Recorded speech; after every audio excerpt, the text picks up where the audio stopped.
안녕하십니까. 저학년 진로설계 공모전 발표를 맡게 된 사학과 융합본 최기훈입니다. 지금부터 발표 시작하겠습니다. 6.25 전쟁은 한국의 승리입니다. 여러분은 이 구절에 대해 어떻게 생각하십니까? 역사적 사실과 다른 이야기에 아마 저게 무슨 소리지? 분명 6.25 전쟁은 승리가 아닌 휴전인데 라는 생각이 당연히 드실 겁니다. 이 내용은 제가 고등학생 때 사서 도우미로 일할 당시 도서관에서 우연히 접한 서적의 구절입니다.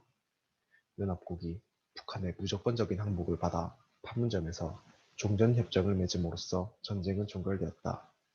이 구절은 당시 책과 서적에 모든 답이 있으며 옳다고 생각한 저에게는 굉장히 신선한 충격으로 다가왔습니다.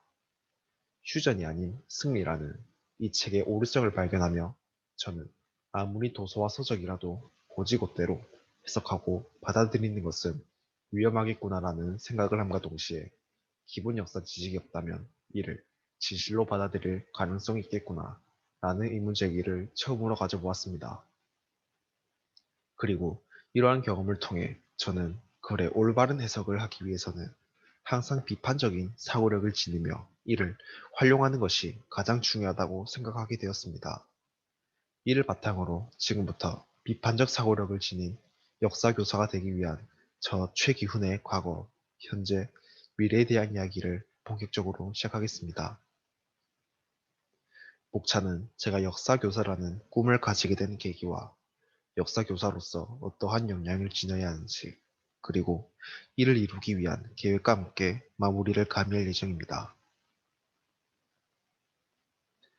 역사교사라는 꿈을 가지게 된 계기는 고등학교 창제 시간 일일 교사가 되어 반 친구들을 대상으로 한 수업 시간입니다. 당시 후순위였던 저는 가장 인기 없고 다루기 힘든 역사 과목을 맡았습니다. 역사적 지식이 만무했던 처음에는 이 암기투성이를 어떻게 다뤄야 할까라는 생각이 정말 컸었습니다. 그렇기에 내용을 교과서와 책에서 찾는 것을 넘어 국사편찬 위원회 등과 같은 데이터베이스의 여러 수단을 활용해 폭넓은 시각에서 지식을 쌓기 시작했습니다.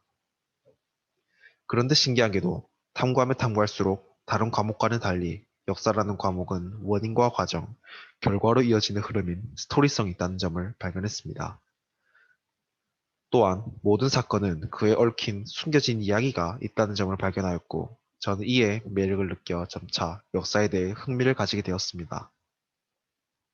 이렇게 전체를 바라보는 눈을 키우게 되니 발표도 유동적으로 매끄럽게 할 수 있었고, 그 결과 수업 시간에서 최저 기대를 받았던 저는 학우들의 최고의 호응을 받을 수 있었습니다. 바로 이 경험이 제가 역사에 대해 본격적인 흥미와 관심을 가지게 된 계기입니다.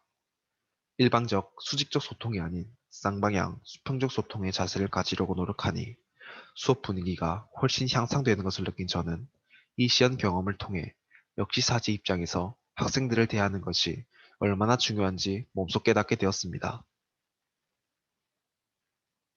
그렇다면 역사교사로서 어떠한 역량을 지녀야 할까? 또 필요 역량은 무엇이 있는지 생각해 보았습니다. 이전 슬라이드에서 언급했듯 제가 생각하기에 역사교사는 학생들에게 역사를 최대한 객관적으로 전달해 주기 위해서는 비판적 사고력이 꼭 필요하다고 생각을 합니다. 객관적인 역사 지식을 전달해 줌으로써 학생들이 자주적으로 자신의 가치관이나 역사관을 확립할 수 있도록 계속 도와줘야 하는 것이 역사교사의 역할이라고 생각을 합니다. 두 번째는 수평적 위치를 통한 상호 간의 소통 능력입니다.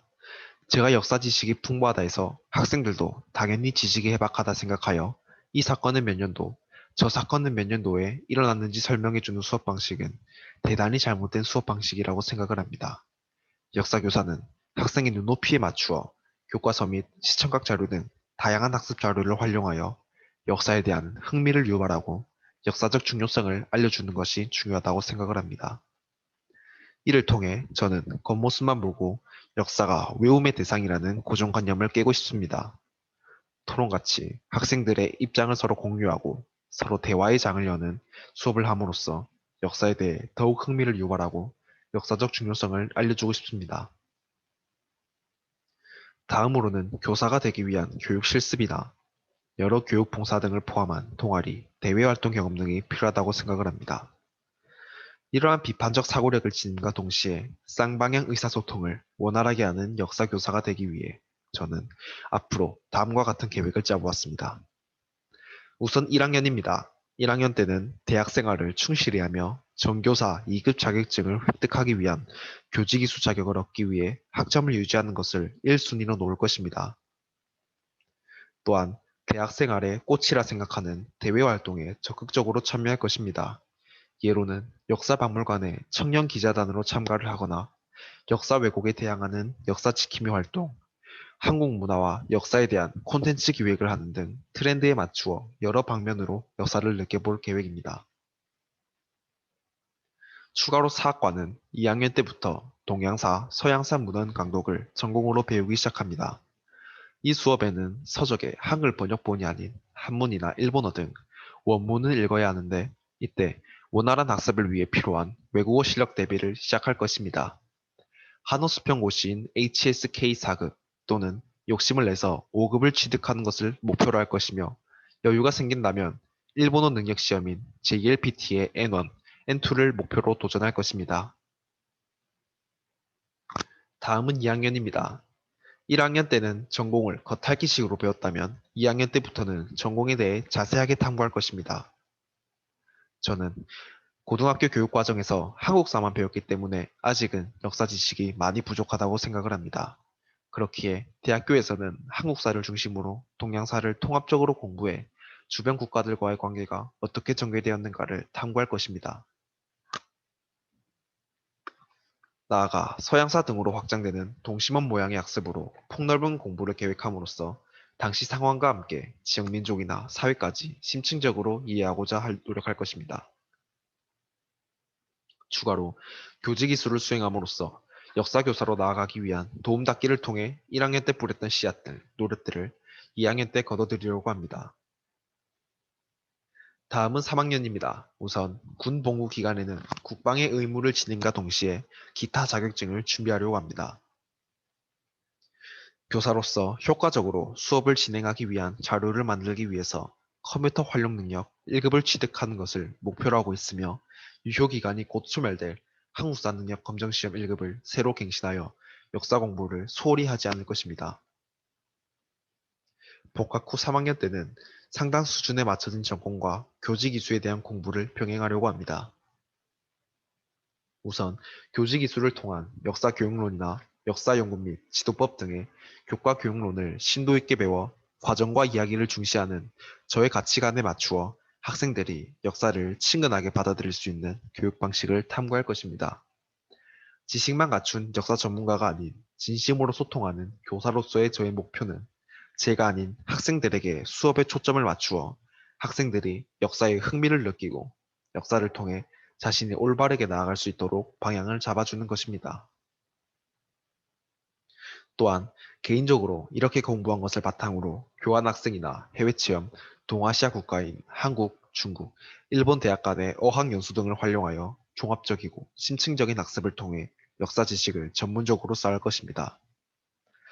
추가로 동아리에서 시사토론을 했던 경험을 살려 본격적으로 스터디 그룹을 구성해 경청하려는 자세를 기르고 배운 것을 서로에게 알려줌을 통해 성장할 것이며 멘토링, 봉사 경험을 중심으로 4학년 때 할 예정인 교생 실습의 기반을 다질 예정입니다.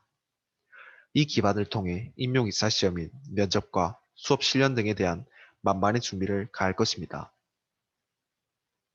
그래서 이를 종합해 남다른 의문과 해석을 제시하는 인재로 성장할 것이 목표입니다. 다음은 4학년입니다. 4학년 때는 임용 과목인 교과 교육학, 교과 내용학, 교육학에 대하여 본격적 준비를 시작하기 위해 1년 커리큘럼을 대략적으로 짜볼 것입니다. 3월에서 6월은 기출 분석 및 심화 이론을 토대로 다양한 서적을 읽으면서 기출을 정리할 것입니다.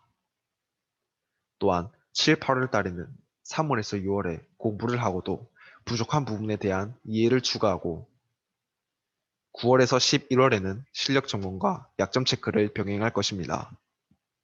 공부 스케줄을 일주일 단위로 세세하게 짜두기 시작하여 스케줄을 짤 때는 목차 단위로 명확하게 분량은 하루에 다 끝내기 약간 벅찬 정도로 짜둘 것이며 만약 지키지 못할 일정이 있을 경우에는 일요일을 비워두고 이 공부 일정을 소화할 예정입니다. 그리고 합격 수기 등을 분석해 임용시험을 위한 만반의 준비를 세울 것입니다. 또한 저는 사료가 임용고시 역사 과목의 핵심이라고 생각을 합니다. 사료 분석하는 능력이 없다면 이 시험을 합격하기가 정말 어렵기 때문입니다. 그렇기에 저는 여분의 시간에 사료 등을 보면서 그냥 읽는 것이 아니라 다차원적으로 생각하는 버릇을 가질 예정입니다. 내가 지필자, 서술자라면 이라는 생각을 가지고 반복해서 읽는 습관을 가질 것입니다. 또한 임용 스터디를 통해 출석 체크를 함과 동시에 하루에 한 과목씩 문제를 만들어 아침에 풀어보는 방식으로 진행할 것이며 사료나 개론서 문장 등의 빈칸을 뚫어 답안을 예측하는 방식으로 공부를 할 것입니다. 이렇게 스터디를 하면서 한문 사료도 적극 활용하여 한문에 익숙해지고자 노력할 것입니다. 앞서 사료가 핵심이라고 언급했듯이 한문 사료는 역사 임용고시 시험에서 매년 한두 문항씩 꼭 출제가 되기 때문에 어떻게든 극복해야 한다고 생각하기 때문입니다. 마지막으로 역사에 대한 저의 생각과 함께 마무리하겠습니다.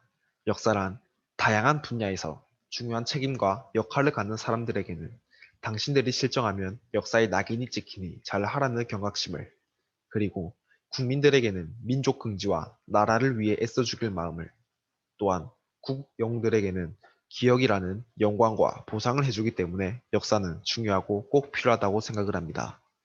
저는 단순히 직업적 측면이 아니라 정말 이러한 사명감을 가지고 국가 역사를 책임지는 일원으로서 일조하고 싶다는 소망을 가지고 있습니다. 지금까지 비판적 사고력을 지닌 역사교사가 되기 위해 세운 진로 설계 발표를 마치겠습니다. 지금까지 사학과 최기훈이었습니다. 감사합니다.